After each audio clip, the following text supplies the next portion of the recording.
Oh, the weather outside is frightful. But inside is so delightful. It's Christmas in July. Let's review. Let's review. Let's review. You. And me. Season 3. Bum.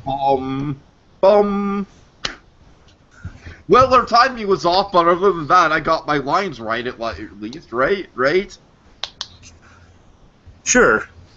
Yeah. No, I didn't. Well, you had an additional bum, but it was, Yeah, I know. I said my timing was off because we said the first bum at the exact same time, and I didn't know what to do. So I'm sorry. I'm sorry. Okay. I hang my hats in I hang my hats in sorrow to the victims of the Twinkle Light fiasco of '89. Man, I'm sorry. Well, at least you got that one right. Okay. Twinkle light, not twilight.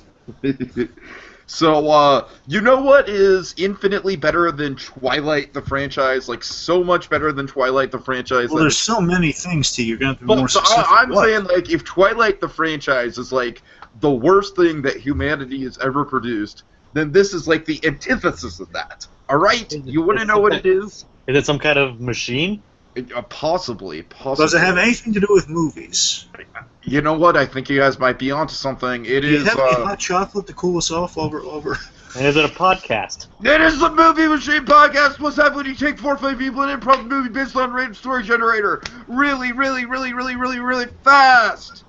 That's right, folks. Movie Machine Podcast is back in business. Episode 19 just released yesterday. It's called Fire Panther Yell. It's a musical Mayan temple adventure starring Emma Roberts, Chris Pine, archival footage of Abe Vigoda, and the baby from Baby's Day Out, featuring Jacob Goldberg as the moderator, Kyle Decker as the writer, Ben Lifson as the director, and Andrea Wilkins as the producer. Special guest star. Yeah.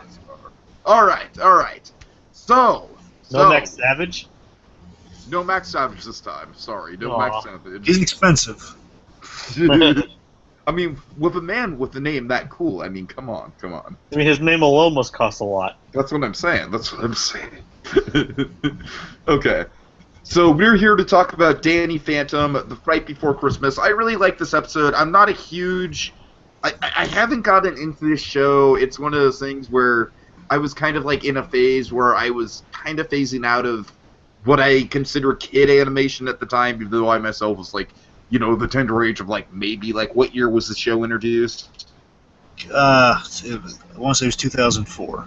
Okay, so I was, like, the tender age of 13, but I was like, no, man, I like adult animation like South Park, not this kid's crap. Nah. So I'm sorry, folks, I'm sorry. I admit that in the modern day and age, I actually respect animation more than I do when it was in the 90s, even though, you know, I love my 90s Nickelodeon, I've got it, but we've got Fairly Odd Parents at the end of the 90s, kind of like tail beginning 2000s. That spun out with Butch Hartman doing Danny Phantom. I have no history with this show because I just kind of stopped watching Nickelodeon at a certain point, like maybe around 2002 or so. And obviously, Dragon, you've watched it, you love it, you kind of, you know all about it. But oh yeah. But Jacob, what is your personal history with this show? Well, I first heard about it when, like, at the point when I wasn't really watching cartoons either, and I kind of started watching it a little bit, like, near the middle of it, and never even got to watch the end of it. But I heard it in passing, like someone named Danny, and they were making fun of them, calling them Danny Phantom, like making fun of it. Oh God! So it's basically like the Doug situation with the nostalgia critic. Well, I have no idea. Like somebody was like calling them like that, like because their name was Danny and all that. Okay. So. And you're like, oh boy, now I want to check the show out. No, it wasn't really. It was just like a tease. It wasn't really anything. I know. I'm sorry. Yeah, it's fine. But like, so it happened was like I heard of it in passing. A couple of months later, I actually saw it and decided to check it out and was intrigued by its premise. Unfortunately, like I said, I kind of dropped out about cartoons around that point myself. Unfortunately, not that from like TV in general around that point. Dragon, I've told you my story about Kids Next Door, and I have a very good excuse for why I did not want to watch Kids Next Door. No, you don't have a good excuse at all, actually. I think I had a good excuse. It had nothing to do with the actual show, but we'll get into that when we talk. I know, but that's all the more reason it was ridiculous, because it didn't have anything to do with the show. That's not a good reason. As a I know, but I was like, I do not want to watch this show with these goddamn rainbow monkeys in it. Fuck the rainbow monkeys. And you realize they are just like a little piece of the set, essentially. It's like the kids' cartoon in the show. Alright, anyways, we'll discuss that more when we get into Kids Next Door. But Alright, so I actually remembered it, and I actually remembered it a while ago, and I decided to like sit down and really watch it from the beginning. And I was really quite impressed by it. Like, Oh yeah. I mean, like, as someone pointed out, it's basically Ghostbusters. It's like superhero fighter meets Ghostbusters. Spider-Man meets Ghostbusters. Yeah, like basically, that. yeah. So it's kind of is like that, actually. Really interesting premise, interesting characters. Oh, yeah. Not surprising coming from Butch Hartman. it definitely intrigued me, and I'd really say it's probably one of Nickelodeon's better offerings in that time period. Oh yeah. Yeah, I would say it's definitely one of Nickelodeon's better. Because what was on Nickelodeon during that time, like for comparison's sake? Do you guys know? Well, I know some of the good, like My Life as a Teenage Robot. That was decent, but then Phantom was far superior. So it was Phantom. There was My Life as a Teenage Robot. There was. There were, we still had SpongeBob at that point in time, and Fairly Odd Parents is still on the rise. We're still in the quality there. I'm trying to think what else we had. Oh boy, I'm kind of drawing a blank, because that was during kind of the longing period for the old shows. But right, that's what I'm saying, yeah. But, oh wait, I remember there was Chalk Zone. Chalk Zone was like, it might have been a little bit before Danny Phantom, but that show was decent. I mean, we had decent animation around that time, but Danny Phantom was the stand-up. Like, this was We had decent animation, but it wasn't anything like this. It wasn't mind-blowing. It wasn't like, it was basically we were just kind of settling into a familiar niche. Also, all Grown Up was probably the low point during that time. And it was 2004. I just checked. And I don't even think that All Grown Up is terrible. That's what I'm saying. I'm just saying by comparison, I think that was like by proxy the worst show. It wasn't. I think the beginning it had more promise. I think Cartoon Network probably had more low lows at that time period. And this actually came out a year before The Last Airbender did. Oh, did it? Okay. Yeah. Because I remember the low of Cartoon Network for me during this time period was My Gym Partner's a Monkey. I don't know. I think there were lowers than that. I think there was lowers. Yeah, definitely. There was a lower point than that. There were definitely worse episodes. There were definitely worse shows on Cartoon Network. Yeah, I just, I hate the title for that show, though, and I was just like, there's a show called My Gym Partner's a Monkey, what the hell? That's your problem with that. Again, D, I think you have really bad gripes with shows. I think you just really lame No, gripes my with teenage shows. self had really bad gripes of shows. Again, I was 13, alright? Well, your teenage self was a dope. I'm not going to argue with that. I'm probably still a dope. I mean, look, it's My Gym Partner's a Monkey. It's okay. It's kind of a lazy title. I don't know, it's kind of absurd. Like, oh man, is that curiosity? Say, what's that about? Well, you know what it's about, Dragon. You know what it's about. Oh no, that's the thing. Right there the show, in the title. they never shared gym class together. That was the oddity. Okay, fair enough. And they addressed that in the show. It's like it was never. It's only his friend was a monkey. They never even called it that. Anyway, back to Nickelodeon. Yes, back to Nickelodeon. We also had Jimmy Neutron too. We had Jimmy Neutron on TV. That was okay. That was good too. We always have a strange habit of straying away from our subject. It's what we do here. I know, but I'm just saying. Anyone want some rock soup? Yeah, we both on tangents that really have like, how did we even get to this point? I'm full from hamburger on a stick I had for lunch. Oh, we'll get to that. Okay, so speaking of which, we start this episode. We are at the Amity Park Mall. Amity Park Mall. Yes. And we see a happy little Christmas billboard, and again, I love the kind of the little, it's a happy Christmas village, and again, they're kind of subverting expectation right off the bat. It's kind of grounding ourselves. Like, okay, well, we we have expectations going into a Christmas special. But okay, it's about learning the meaning and the happiness of Christmas. And I love the way this whole episode kind of subverts that right from the start. So Happy Billboard to okay, it's a mall. It's a crowded mall around the holidays. Avenue Park Mall. Yes. All right, so I really, really like Sam's character in this episode, Dragon. I remember when we did the Halloween special, it's not like she was bad, it's just that she didn't really have a lot to do. I think this episode, I'm willing to guess, is probably a much better representation of her character throughout the whole show, right? It is, but she does a lot more than this. Again, our characters are kind of stymied in the holiday specials because they have to kind of fill a certain kind of the moral lesson, of like kind of conveying the message of the holiday. But I mean, less on the Halloween special. The Halloween special is more kind of like just a Halloween themed episode. This one, it's a Christmas special, and it's really, as you tell by the main plot of this episode, it's kind of styled in a way of like it unfolds like a Christmas story. So, not the movie, but unfolds kind of like a tale, like a story. Yeah, but I'm just saying, like, I think Sam is a little bit more fun in this than she was. Like, I just couldn't really get a good grasp on what her character was like in the Halloween episode, and here I kind of get it more. Yeah, I mean, there's still more to it. Let me just say, just the way, I don't want to sell her, because I love Sam Manson from this show. Again, it's one of my favorite Great Wile's performances. She's excellent in this. I mean, again, rare for me to gush on Great Wile's yet again. I'll keep it to a minimum, because, it's more kind of a little more focused on Danny this time. But again, so I love Sam Manson. She's a great, complex character. She's goth, but she's not conventional goth. She has like all this stuff on the side where she's rich, but she doesn't live the rich lifestyle. She wants to be a normal girl. She was like such a really cool character from this show, and she's a really understated character. Just really helpful. Again, she's kind of the Kim Wexler of animation for a while. That's what she was. God. She was the friend, but wasn't forced or anything. She was a really she was a cool character. And anyway, that's all my gushing. So she's being really cheery around the holidays. She goes up to this kid like, "Hi, Mikey, happy holidays!"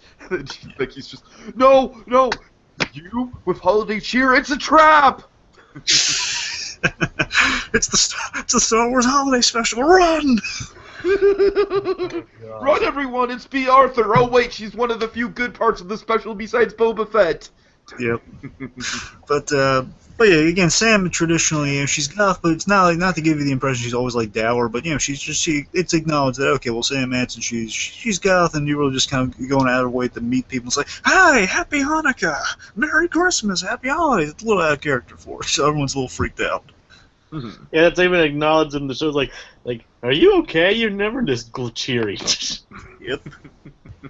And this is the one time of year Sam is not dour, I guess, because she's really into the holidays. And by the way, as you can tell in the episode, Sam is Jewish.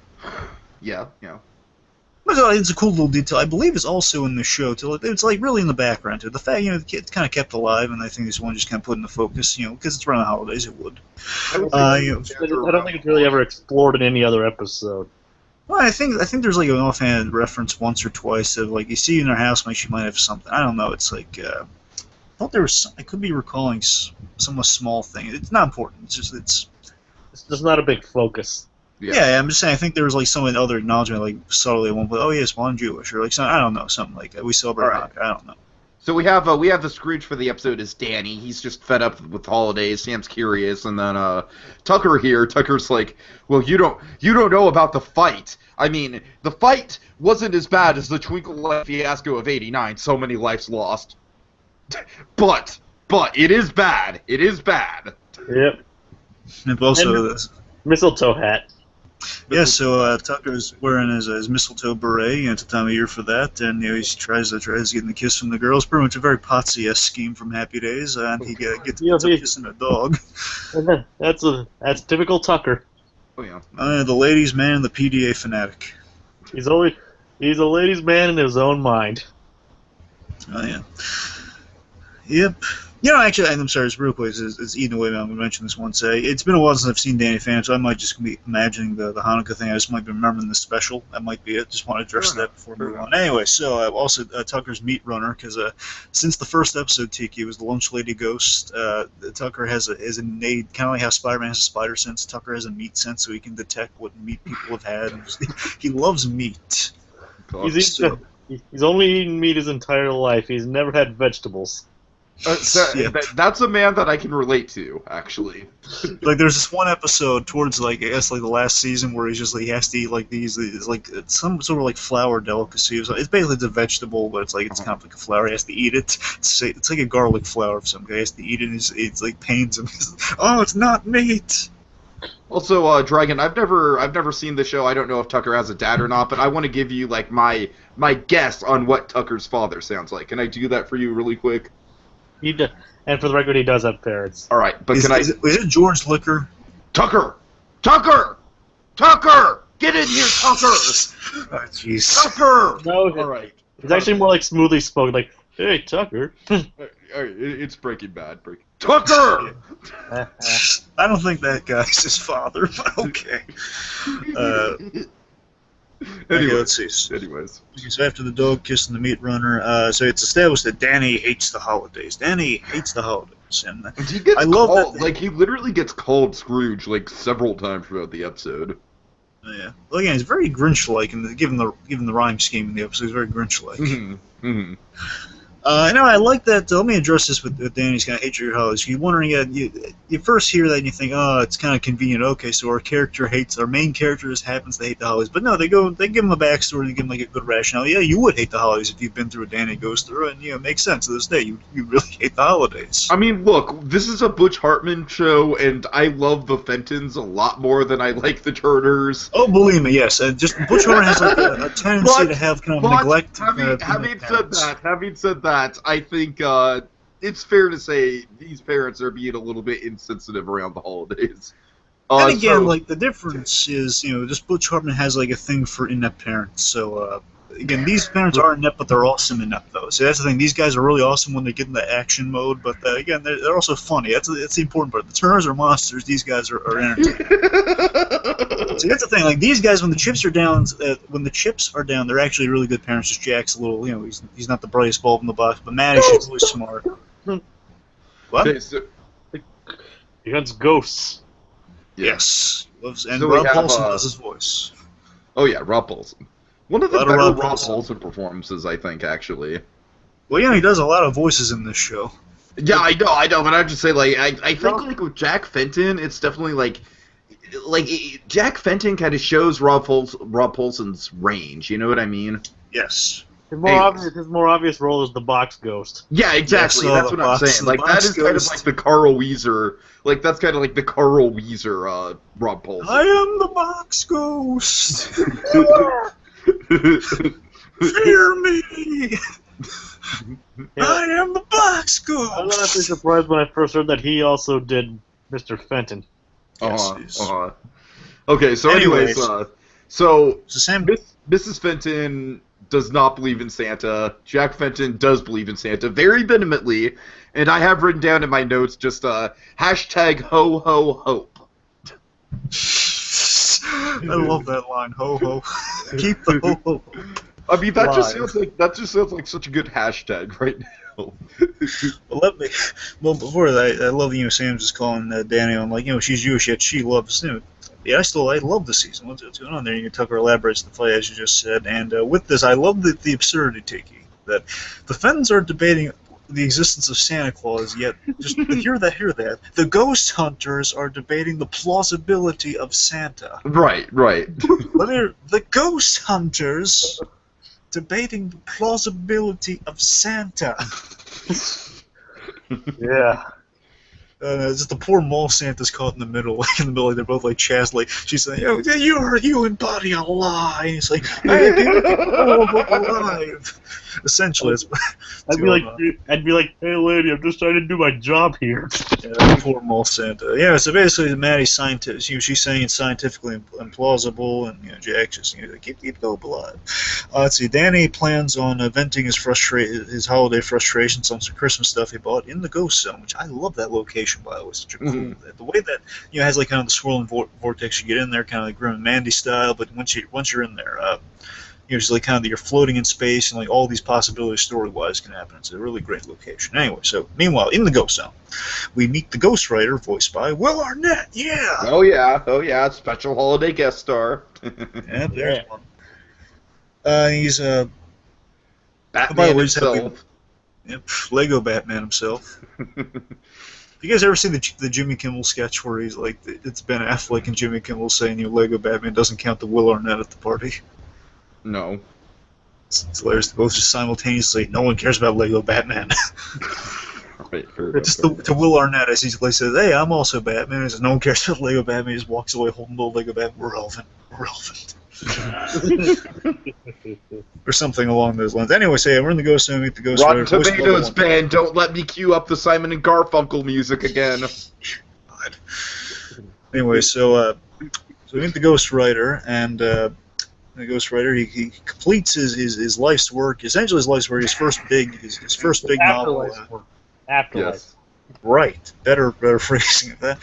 So, Ghost Rider completes the Fright Before Christmas, his Christmas poem book. It's his first story. He's all happy-go-lucky. Yes! Hooray! It's going to be a Merry Christmas after all. Things are going great for Will Arnett here. So, as Danny is venting his frustration... he inadvertently destroys the book. Yep, unfortunately. And I love this, though. Again, just to show you, this is something, again, unfortunately, we have kind of a habit. I'm glad this one kind of doesn't play into it. Yeah. You have a habit of seeing our hero at his worst, unfortunately. You know what? You're absolutely right, because I'm like, look, this show has a good premise, but I can't. This character is just not really doing it for me. There is a lot of learning curve with There's a lot of learning curve with Danny, but in this case, I mean, it's the holidays just always ends up doing really bad stuff. Fair enough. But here, at least, I think there's more defense for him in this case. Again, Here he gets a really good Scrooge-like arc, and yeah, also, he is kind of genuinely apologetic about it here too. Yeah, it's like at first he apologizes, he's sorry, he's genuine about, I'm sorry, man. But that offers no solace for the Ghost Rider. Again, like your life work's been destroyed, and Danny finds out, the Fright Before Christmas. Oh, is it a Christmas poem? Yes. So again, Danny, in hindsight, that was a little insensitive. Remember, yeah, you're right. That's what I'm using the learning curve defense. He's a 14-year-old kid with powers, and he's learning his stuff. And I'm going to give him like the Spider-Man thing. Well, I mean, yeah, that's kind of the idea, It's like Spider-Man. Yeah. He's learning, he makes his mistakes, and he learns from them. I mean, for like kind of a Scrooge arc, that's definitely playing into it well in this case. It's like, yeah, he does something he doesn't really think about, oh man, this must have meant a lot to this guy. He wrote a whole book about it, but he likes it. But then, again, like a teenager, mainly like a teenager is why I think we can let this slide. He says, oh, he didn't mean, again, he says, I didn't mean to break that, but, the fact that it was Christmas was great, because Christmas stinks anyway, so it's not as big a deal. Mm-hmm. And then the Ghost Rider calls him a Scrooge-like urchin, I think. Yep. Yeah. Yep. He calls him a Scrooge of some kind. Uh-huh. He places a curse upon him. Yep. He plans to make him the subject of his next Christmas poem with a ghostly keyboard. And be forced to speak in rhyme until his lesson is learned. And this is where the special really shines. I really like this premise of being stuck within a Christmas poem and not wanting to rhyme, but being forced to rhyme. I think it's interesting how the Ghost Rider just has full and complete control over the episode. I really like how most of the episode takes place at the mall. I think it's kind of cool to give the episode sort of a central location. A lot of good stuff going on with this when we introduce the poem element. Go ahead. Oh yeah, so it's a great setup here. So Danny, just to set up the rules here, which we do see explained in a very fluid-like manner. We don't have like a lot of exposition. It's really fluidly. He's in the next scene. It's like the idea that Danny is aware he's trapped in a book, and in rhyme. No one else is. No one else is aware though. Right. Well, that's any time like you just again we kind of go through the rationale here. Like, okay, well, if you're trapped in a story, you're going to tell your friends about it. He would go with you on all these sorts of adventures, and then the Ghost Rider is right that, they just looked at him and gave a shrug, And then Danny kind of played as the Grinch here, just the... Sam kind of gives like a cuckoo gesture. Yep. Yeah. He tells Danny the rules, here are the rules, folks. This is the important rule. So, rule is, he has this freedom to do what he wants, but he's stuck in the poem until the lesson is learned. It's a great little device there. Until the lesson, I think they can be said a few too many times, but it's really cool. You're stuck in the poem until the lesson is learned. Yeah. Again, so Danny tells Tucker and Sam what's going on. Ryder makes it so they think he's crazy. Then we have a flashback, and then basically Sam's like, "What's wrong with Danny?" And then Tucker goes because he knows that, which was set up. He explains to Sam what Danny's history is with the holidays. We have a flashback explanation of Danny's horrible Christmas experiences, at least a few of them. So his first Christmas and Danny's first Christmas was a really lousy first impression, as Jack and Maddie are fighting over the existence of Santa Claus and like a true lot of some kind. They pay no attention to him. Again, a Hartman special, folks. Very neglectful parents in the moment, but again, we like these guys. So at least they're funny when they're neglectful and not horrible monsters. And as they're fighting, a dog turns Danny's white Christmas into a yellow one, and it's very. I think Timmy Turner's been through a lot worse, but again, not that traumatic. Timmy Turner has definitely been through worse. Yeah. He has, but still, I mean, I don't know if it's been that traumatic though. I mean, as a 1-year-old being, kind of rained upon. Oh God. Not cool. And again, importantly, it's going to defend some points. I mean, don't get me wrong, it was a very foolish move. First of all, you never put a 1-year-old in a basket in the snow while you're arguing with someone. Never do that. But the fact they show some concern when they hear the cries of baby Danny, I mean, it shows at least they're not saying, oh Timmy, just with giant smiles on their faces. Oh Timmy, he's going to build character. Go figure, gag. At least it's not that bad, Right. Yeah. Of course. Okay. Jacob, you still with us? Yeah. Just making sure. What's the next memory we see, Jacob? Well, it's actually the next few. The next one is a couple of years later when they're trying to cook Christmas dinner, but them messing with their technology accidentally creates a living turkey. Haunted living turkey. A haunted living turkey who tries to kill them with a fork and a knife. And before we, which is promptly defeated by Jazz and her bow staff skills. Mm-hmm. Yes, and over time, again, Jazz had a really great progression because in the beginning of the show, Tiki, Jazz seemed like she's gonna be the stereotypical, okay, she's the prim and proper, perfect sister who's gonna kind of shrug off her brother, but no, she actually has a great arc in the series, Tiki. She, from what I've seen, by the end. What I've seen, she seems like a pretty likable character. Because, I mean, like what you see here, I mean, early on she had, kind of these cool self-defense moves like her mother, and, she would, she'd become a little more action. Basically, she reluctantly got into the family business of, fighting ghosts and all that stuff. She actually is secretly the most adept ghost fighter. And also, over time, she's much smarter than the parents in that, she over time she found out, Danny's secret, and she aided him in his fight against ghosts. I mean, she was a really cool character. She gets better and better as the series goes on. Cool. Let's see, because for a time she knew when Danny didn't know that she knew, but then then they're on the same side. It was a really good arc. Anyway, so a little hint at that in this little flashback here, which is nice. This is in season 2, by the way. I think it's this is in season 2. I feel like it's kind of it's a little bit of a trend to have a Christmas special in season 2. We saw it with Sabrina. We saw it with I don't know. I want to say we see it a lot. All in the Family had their first Christmas special in season 2. True. No, let's call it a trope. Yeah. Okay. The season 2 trope. Also, it's really cool to see Fenton Works decorated. Danny's house all decorated for Christmas. It looks really cool. Mm-hmm. Yeah, Christmas decorations trope. Yeah, let's see. So, Jacob, we don't see them hanging it though. We don't, because that would take forever. So, Jack and Maddie are getting into it yet again. A sled cannot travel the globe at 110. Yes. Then the Ghost Rider turns reindeer into ghost reindeer. Let me go through the names. Unless do you guys have the names, or you want me to go through them? I have on Spooky, on Spectre, on Deathhook, on Thrasher. That's all I have. On Maimer, on Vicious, on Blood Antlers, and Slasher. There we go. Nice. Those are some Those are some heavy metal reindeer names.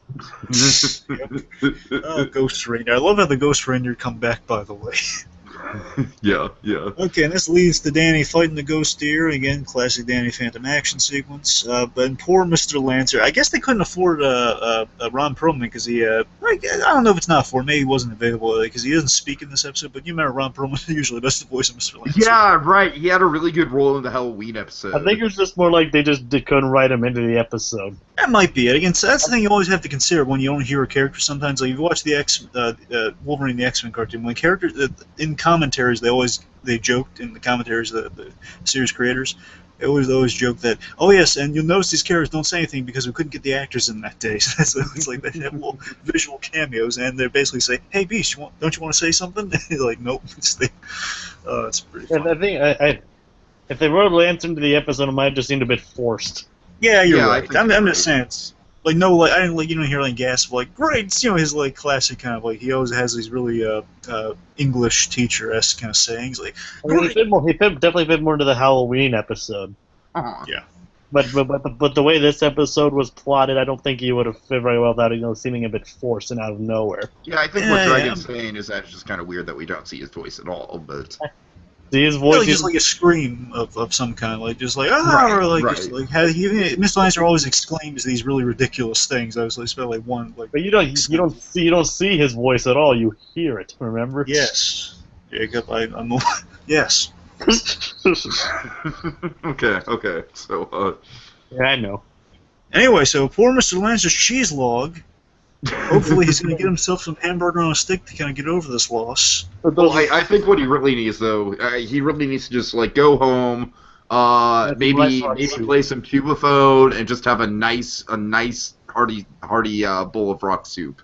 They're like, he's Manor's most ghostly. He's protecting all the citizens of the mall. Well, mostly.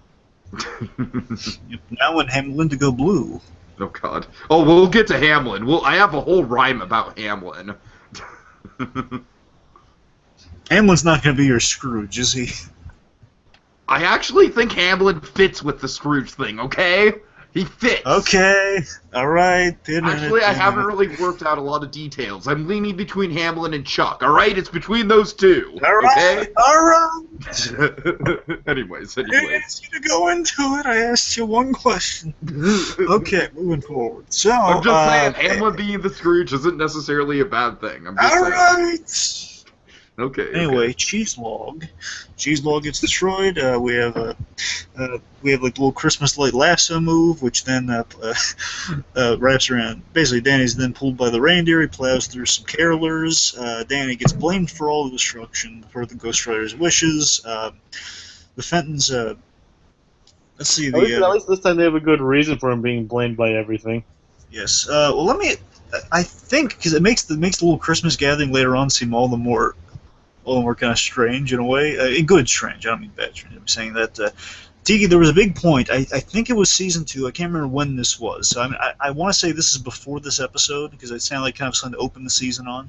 Mm-hmm. There was a huge thing where Walker, the kind of the white kind of warden guy at the Christmas party, remember kind of the big white guy with the black hat. Sure. That guy, he basically did kind of a Ra's al Ghul move on Danny Phantom. I'm not saying he uses Ra's al Ghul, but he did like kind of the ultimate kind of more like a Bane backbreaking of a move, and that he made Danny public enemy number 1. Yes, he basically kind of made him like the Spider-Man thing. thing. About this before, yeah. Public ghost enemy number 1. Yes, where basically it's like how Spider-Man gets blamed for everything, and basically he made it. So now instead of everyone saying, "Hey, it's a ghost hero," now everyone says, "Hey, he's a ghost menace." Invisible. They always call him by the wrong name. Like I said, at least here there's a reasonable explanation as to why he's being blamed for it. Yeah, because the writer wills it. Certainly. Mm-hmm. Okay, let's see. The point is, it was a frame-up with ramifications that really kind of damaged, made being a hero harder for Danny. It was a really cool move that they did, and I think this is like in line with it. If not, it doesn't matter. It's just a little factoid, which would have made the Christmas gathering. Oh man, thank God it's a truce. Otherwise, Danny would have like blasted right through Walker or something. Right. Anyway, let's see. So Danny's okay. So let's see. Danny's getting blamed for everything. The Fentons have the chimney versus roof debate. Hey, look! Proof that a fat man can fit down a chimney. See, a fat man can fit down your chimney. Here's your proof. But then that doesn't mean how you can fit on the roof. And then basically Danny's getting we see Danny's getting steamed, and then he's figuring, he's looking out to the window. I love how the Ghost Rider's face appears and everything, like a little snowman of the Ghost Rider. You want to write Not as creepy as not as creepy as the snowman Goofy had in the Goof Troop Christmas special. That was a scary snowman. God. You want to write a snowman? You want to write a snowman? It's gonna be really spooky. Anyway, so Danny thinks, okay, wait, give me no rhyming. If I'm silent, and then everyone else around him is rhyming, which is, but that's it. That tears it. Danny, he's had enough. Yeah, that's it. Yells at the Fentons. Basically pulls a Grinch. Basically, for years and years, I put up with this now. Essentially, literally. Noise. And then he leaves. Again, let's chalk it up to a direct Grinch reference. That's a trope right there. Reference a lot of the Grinch. Danny's essentially the Grinch in this whole thing. Mm-hmm.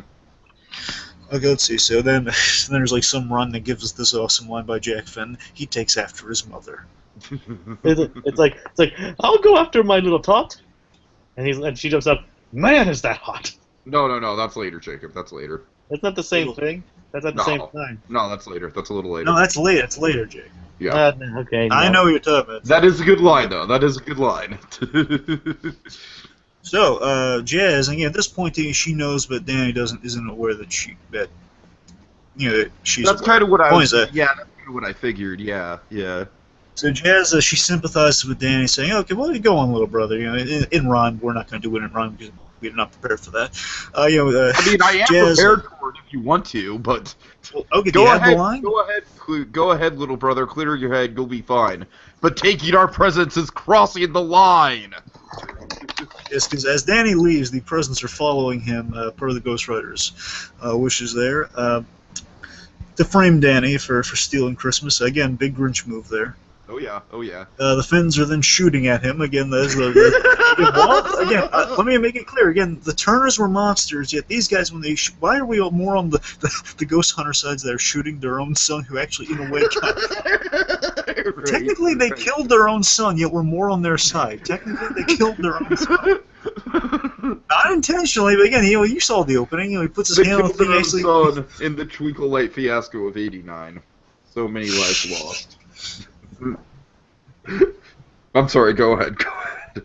I mean, yeah, how hilariously ironic is that? It's like we're still on the Fenton side. At least they're entertaining. They are remorseful. Where the Turners are just like, no, they're just like happy, slapping. The Turners idiots. are straight up like sociopathic monsters.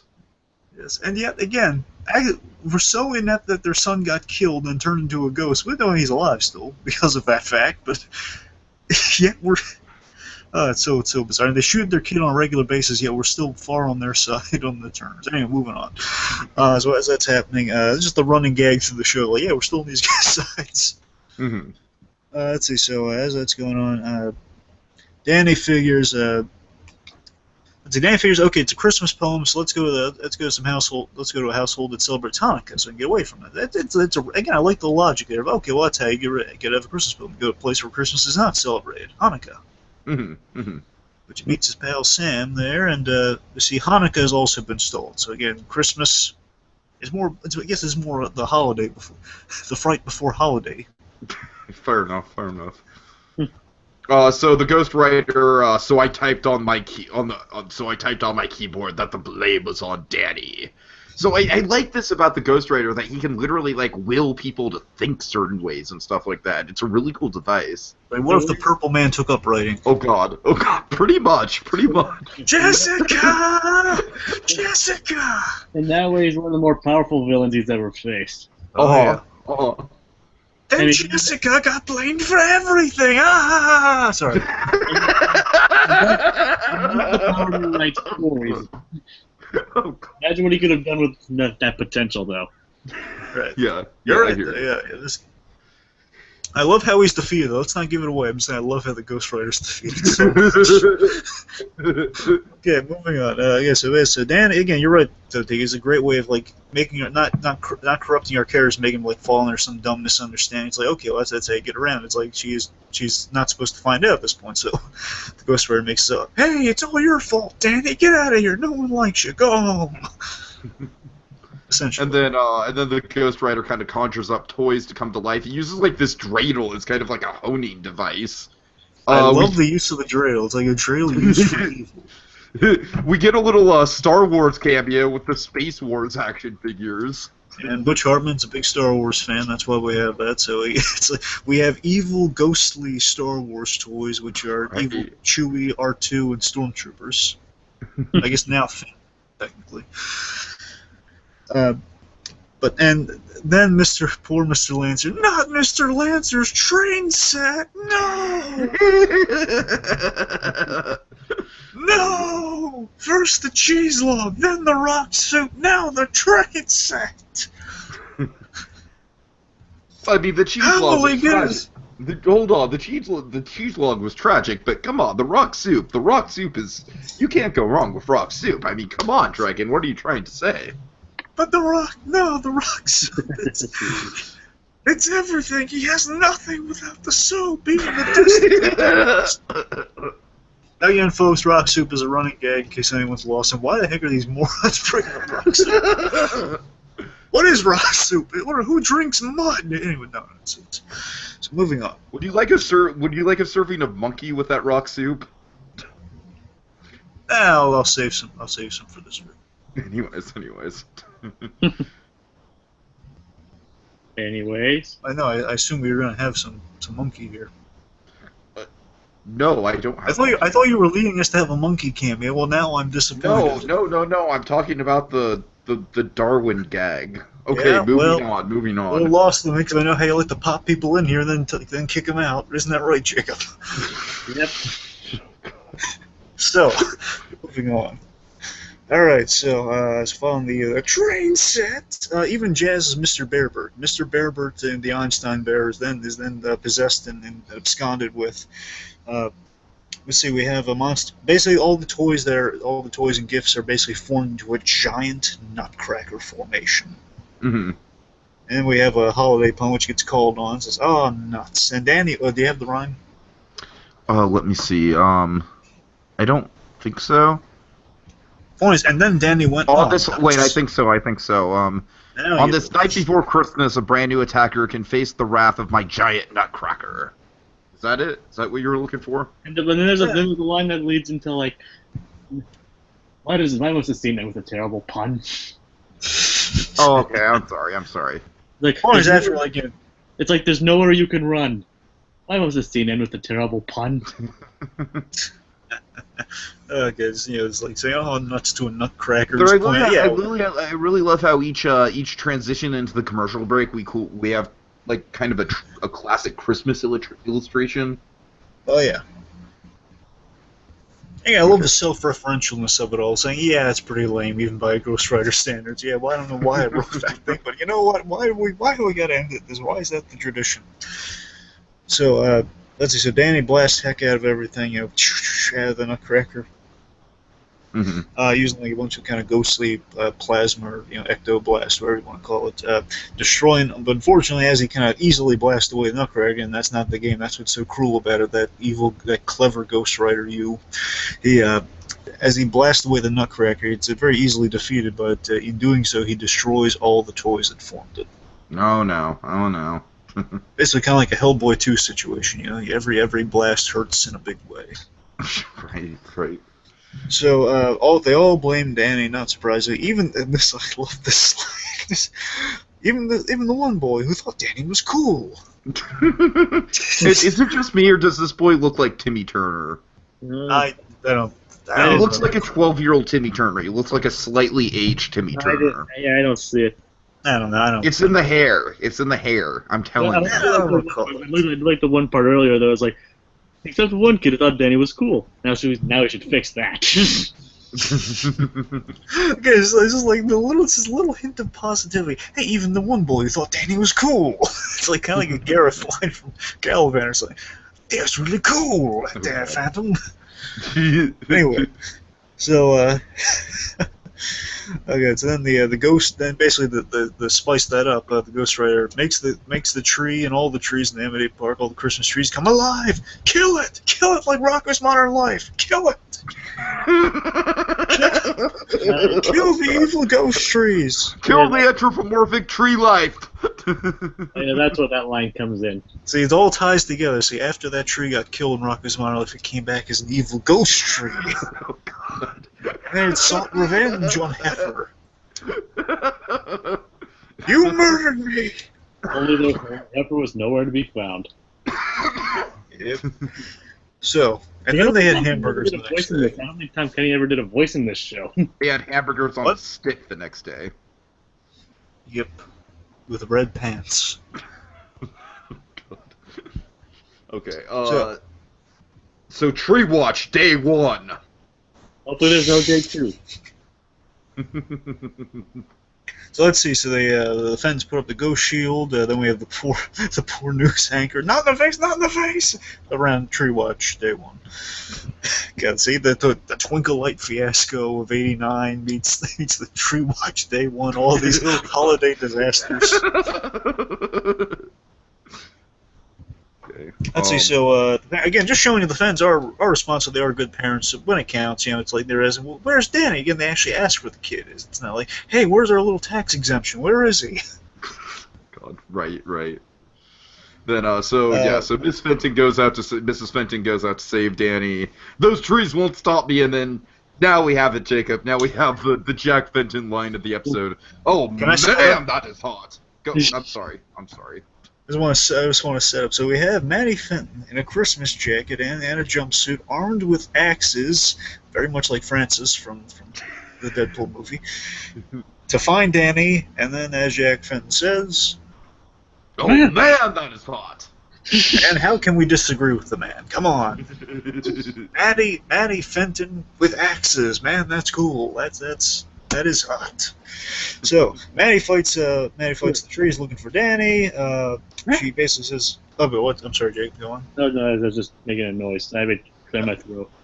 Well, speaking of noises, she tells Danny to scream, which gives him the idea to use his ghostly wail. Now, Tiki, the ghostly wail, essentially was something he discovered in the second season. And what this is, it's really simple. It's like Danny develops a few powers over the course of the 3 seasons, and 2 main ones. This season is the ghostly wail, which is the reason he doesn't open with the scene is it drains him a lot, as you see following the ghostly wail. Right. It's kind of like his power move. It's kind of his finisher, like ooh, like a but the cause of his power shorting out for a while. Yes, exactly. So he uses the ghostly wail. It's his finishing move, which leaves tired Danny. Again, it's always bugged me ever since the first time I saw it. Why does he just magically get a jacket? Yeah, just magically gets a jacket. Always bugs me. Now, he wasn't wearing it beforehand. Don't try to tell me that. When he ran out of the house, if they only just gave him his jacket when he ran out of the house. It's like a Back to the Future 2 situation. If Jennifer had only just not been in the car. Well, I was thinking more along the lines of Wolverine Origins. You know, why does he left the jacket on Gambit's plane? Why do you leave the jacket on the plane? Okay. Anyway, so. Let's see. So, magic jacket. Maddie offers to make him tea, and then Howard Hamlin says, "Can I come too?" No, hold on. And then back at the Fenton house, we have Howard Hamlin. He's like, "Come, Danny, sip tea with your dear Uncle Hamlin. Ask me about the law, and I'll start a ramblin'." Oh, Howard Hamlin. Yes, I literally made up a rhyme for Howard Hamlin. Now I just want to. I'm desperate to see Martin Mull on Better Call Saul season 3 right now. I'm just so desperate to see him. He was just one of the great elements of this show, and I want him so badly. Hey, we got Ed Bigley Jr. at season 2. I might be in luck. I don't know. Okay. All right. So then we have the villain holiday party. Yep, so Danny's heading inside the ghost zone to find the Ghost Rider. He knows exactly where he is. The Ghost Rider writes and says, "Okay, well, you know where I am." Basically, in a little writing room. Nope. I love the logic of the Ghost Rider saying, "Okay, what can I do to spice the story up?" But he's going after me. I don't think so. All his enemies are in a room together. Ah! After that, he forgot about the truce. Yep, so basically all his enemies are there sans Vlad. Just to name a few anyway, like a Skulker, the Box Ghost. The Box Ghost! I am the Box Ghost! Beware! We have Walker. Walker's the guy with the black hat, the guy kind of ruined. There's Ember, and then there's Technus. Technus is the other Rob Paulson one, the green guy with the mullet. Mm-hmm. Yeah, basically a lot of other ones. I won't bore you with all the names, but they're all really cool. Except maybe Cindy Poindexter or Youngblood, except those two. Anyway, so they're all. Yeah, he's not really the more memorable villains. Yeah, Youngblood's kind of lame. I'm sorry, I love the show, but Youngblood just never stuck with me. Anyway, so they're all waiting. They're all waiting for Danny. Oh yes, we were waiting for you to start the Christmas. The only time Youngblood was cool was when he teamed up with Ember, and then the whole Western one. Yeah, it's really not. Yeah. Anyway, so they were all basically, yeah, we've been waiting for you, all intimidating, and then to start the Christmas party. I just love that. I think this is my favorite idea in the whole special. The idea of all the Danny and his villains. You know me, I love kind of the peace times of Christmas. You know, it's one of my favorite elements of just Christmas in general. There's the time for peacetime and kind of let bygones be bygones. Then there's, take a day to yourself, essentially.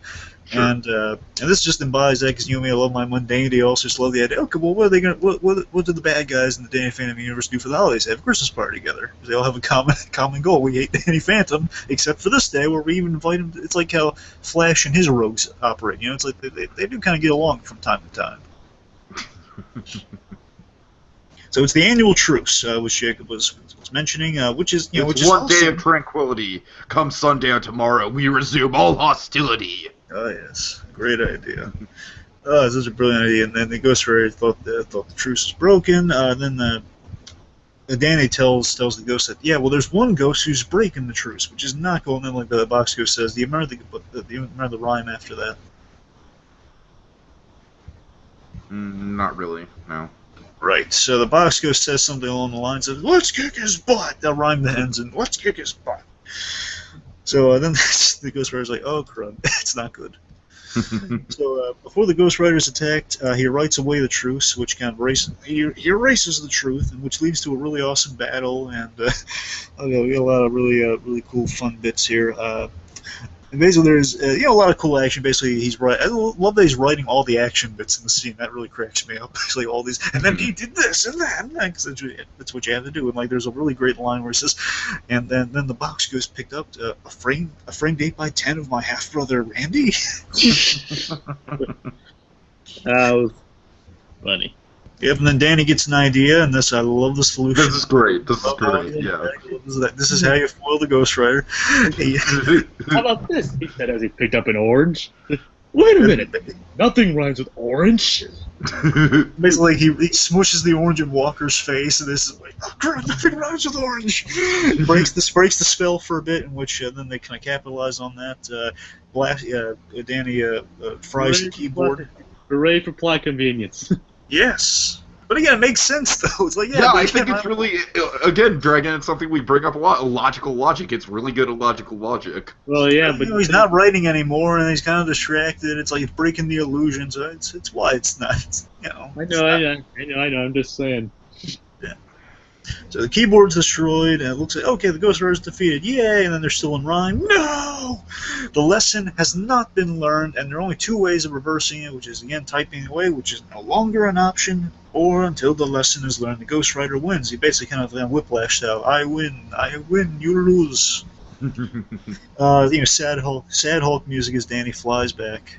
Da, da, da, da, da, da. Seriously, how he's like Farmiga levels of sad if you look at Danny in this scene. It's like, oh, it's so bummed. Let's see. So now I love this touch. Now I love now that this is looking at kind of Danny's screwed arc here for a moment, because we're now in our third act here, kind of ending up. I love that Danny is now at the point where he's accepting his role in the story because he has no choice at this point. So now Danny's narrating, because now the Ghost Rider wouldn't be narrating. He can't write the story anymore. So Danny now is in charge of his own destiny, and he's factoring in the experiences he's learned in this third act now. It's really interesting. Sure. So he sees his sad friends. Danny's feeling really, again,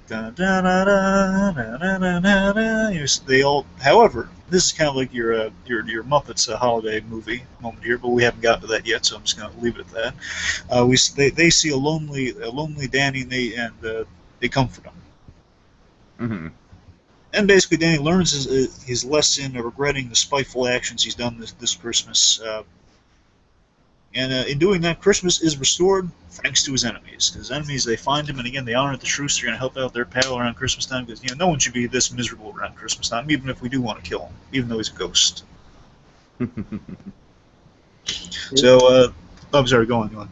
It's like even half like this truth holds true even for half ghosts like you. Yeah. Yeah, Skulker's a great villain too. By the way, he's kind of like Danny's Doc Ock in a way. He's kind of like his regular villain. Is like maybe not his arch enemy, but definitely he's like one of his most popular, awesome enemies. Mm-hmm. You know, yeah, short of not counting Vlad or someone. You know, like Boxus is like kind of his Sandman, I guess. Yep. Anyway, so Boxco saves the gifts.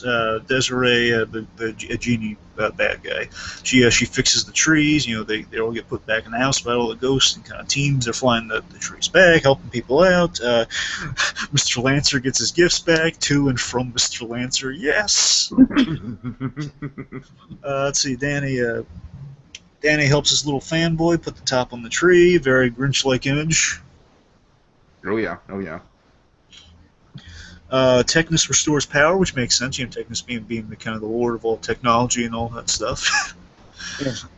He surprisingly didn't shout his plan or his name this time. Yeah, the gag Tiki is that he always like announces his plans as "I am Technus, Lord," and basically something of technology. I am Technus, master of machinery. Yeah, he always like. It's like not monologue, but he announces himself for too long. Technus was a fun one. That's Rob Paulson also. Nice. Again, so Rob Paulson, he's Boxco's Technus, and he's Jack Fenton, most notably. So again, 3 rolls per payment. So that's probably anyway, wrong. So now Danny has to handle his house because the ghost shield's up, and again he turns human so he can walk through there. And again, I love that the last house is on him. That's it. The last one's on him. So the ghost, so Danny enters, and they say, "Oh, it's a ghost! No, it's Santa!" So now the parents have switched their viewpoints. It's not. I'm sorry, I'm jumping ahead a little bit. You guys want to take us through this? Well, Jacob, go ahead. Okay, you do it then. No, I don't really have much. All right, fine. So they walk through the door. What happens? Okay, I'll do it. What happens is Danny thanks them. And they reveal that even though today was after Christmas is over, they'll go back to their normal ways. After essentially saying and Danny says he'll take it from there, and Wishin sees them off. Right. So Danny walks through the door, and it looks like they're gonna fire. It's a ghost, and then Jack Van stops her. He says, "No, it's Santa Claus." And he randomly has a clapper around the front door for some reason. Just that exposes. No, it's Danny. Again, I just love the little comedy there. But Danny's saying, "Well, they're half right." Mm-hmm.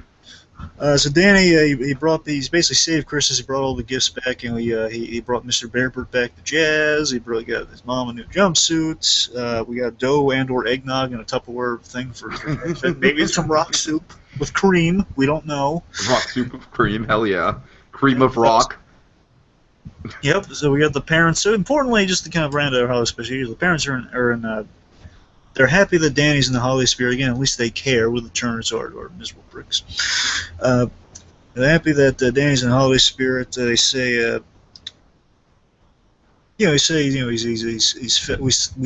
see festive ghosts in a sleigh, in a holiday sleigh, about to go away, and then Maddie thinks it's Santa Claus, and Jack says, "No, they're ghosts." It's pretty funny. No, it's the Ghost Boy, and they say, "Yeah, let's tear the Ghost Boy apart," which again, so hilarious that they want to kill the Ghost Boy. Better parents than the Turners. Better parents than the Turners. Still somehow better than they want to actively kill their child, unbeknownst to them, but it's still they want to dissect their own child, unbeknownst to them. It's hilarious. So what's the moral? The moral of the story is that basically, even if there's fighting and even if there's unpleasant memories, it's still part of the tradition. So basically, the moral of the story is to embrace tradition. Everyone celebrates in their own way, and sure. His complaining spoiled others' holiday cheer, and he's gonna try to be better next year. Mm-hmm. And thus ends the rhyme.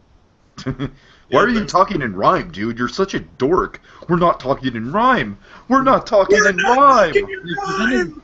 You sound like a greeting card. I just love how happy-go-lucky. David Kaufman, let me give him, because I haven't mentioned the whole thing. David Kaufman, also Jimmy Olsen in the Superman animated series, does the voice of Danny Phantom. When this kid yells, it's always, when this guy yells, it's like, We're not talking in rhyme! So ecstatic. And then this is nice, though. Again, I love how the Ghost Rider kind of got what he wanted. Everyone got what they wanted. And we're still in prison, though. So the Ghost Rider... Yeah, he offered an orange, which... Orange? Doesn't Just have freaking good memories. This is freaking out. The boys love how the glee at which Walker tortures him with the orange. Orange? Get that away from me! Okay, and thus ends the Fright Before Christmas. Final thoughts, guys? It's a great special. Very solid. Yeah. Yeah. That's it. Just great. Very solid. It's a lot. It's really nice. Again, the form, the way in which the story is conveyed. You know, like kind of doing the Christmas rhyme, kind of parodying kind of the Christmas tropes, and like kind of doing a Dr. Seussian kind of. Basically, it's like their take on the Grinch, but with Danny Phantom. It's like an odd pairing you never really would imagine with Danny Phantom for Christmas special. Yet it works so well. It kind of plays off your teen character with a learning curve, and you do that through, having him learn a lesson tailored towards the holidays. And okay, well, he hates the holidays for having kind of a crappy track record of Christmases, and now he kind of gets turned around and realizes, let me say this: I can identify with Danny to a point. Because let's just say my Christmas Eves, not Christmases or Christmases in general, but I used to really hate Christmas Eve. Boy. Not because of the way I celebrated it. I've somewhat turned that around. I'm still not super jazzed about points. Christmas Eve, I could definitely identify with how Danny's feeling. Okay. So I kind of connect to kind of the themes of the special, and it's all about kind of managing how you feel for the benefit of others. That's what Christmas is really about. Danny learns, and it's solid, it's fun. Again, I love the enemies with the truce. It's a lot of fun. Yeah, I agree. It's fun because it takes tropes, it subverts them, which is a thing we really like on Christmas in July. I really like the whole study of it being literally like taking place within the confines of a poem. It's really creative in that regard. Some fun rules involving the Ghost Rider, involving how the Ghost Rider is basically like controlling people's wills and controlling how they think and everything like that. So overall, very creative stuff, very fun. So all right, so tropes. Okay. Jacob, want to start us off? List some tropes. The Scrooge. Yeah, Danny's the Scrooge. Yeah. The mall setting, the mall Santa. And decorations like Fenton Works. Debate about the existence of Santa. Yes. Scientific accuracy about Santa Claus. Right. Kind of falls under Resurrected Christmas trees. Yes, unfortunately, yes. The rhyme prose story. Yeah, just a rhyme structure in general, right? Christmas truce, just everyone getting along around the holidays. Mm-hmm. Bad Christmas experiences. Stealing presents, definitely. Yep, we've mentioned the Grinch, right? Yep. Sure, the Grinch, yeah, chalk that up. Yep. Let's see, evil-looking snowmen. Mistletoe. Mistletoe, sure, of course. True. Let's see, Hanukkah. Hanukkah, right.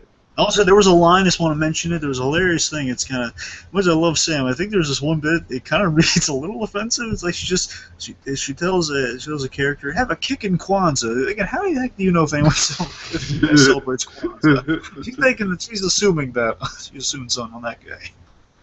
So a little bit of a Kwanzaa reference, so let's put that in there too. Let's see. Just kind of the sleigh shot, the shot of everyone kind of in Santa's sleigh, even though it's kind of a haunted, ghostly version of that. Sure, of course. Ghost reindeer. Reindeer, yeah. Destroying something beloved around Christmas time. Oh, that's a good one. Christmas fiascos. Twinkle Light fiasco of '89. Right. Oranges. What? People used to put fruit in the stockings. That counts. Friends turning against each other. Mm-hmm. True. Yeah, right. Okay, let's see anything else substantial, or should we? I think we got it. Okay. So yeah, there we go. Wait, kind of a Christmas card ending with them in the thing. Yeah. Storybook ending. It's more like a storybook ending. Yeah, storybook. Right. Okay, so go on. So this episode, it really does kind of take a lot of the tropes that we know and love and kind of examine them and kind of subvert them, and that is one of the things that we like to do here on Christmas in July, is take some of these tropes and just look at them and really dissect them, much like the Fentons like to dissect their own son, or want to dissect their own son. Unbeknownst to them. You know, Tiki, it bothers me so that we have no way of just kind of simplifying the nature of what we do. If only there was some sort of something not as catchy as the Danny Phantom theme song, but just something catchy, something just kind of rolls off the tongue. You know, it's something a little bit in the lines of kind of like the creation of the term Sesame Street. It was something that sounds, sounds really neat to serve our purposes. Something we could just end out on. You know, what would we call this process? What would we call? What kind of phrase could we use? I believe that would be putting the mistletoe underneath a microscope next time on Christmas in July.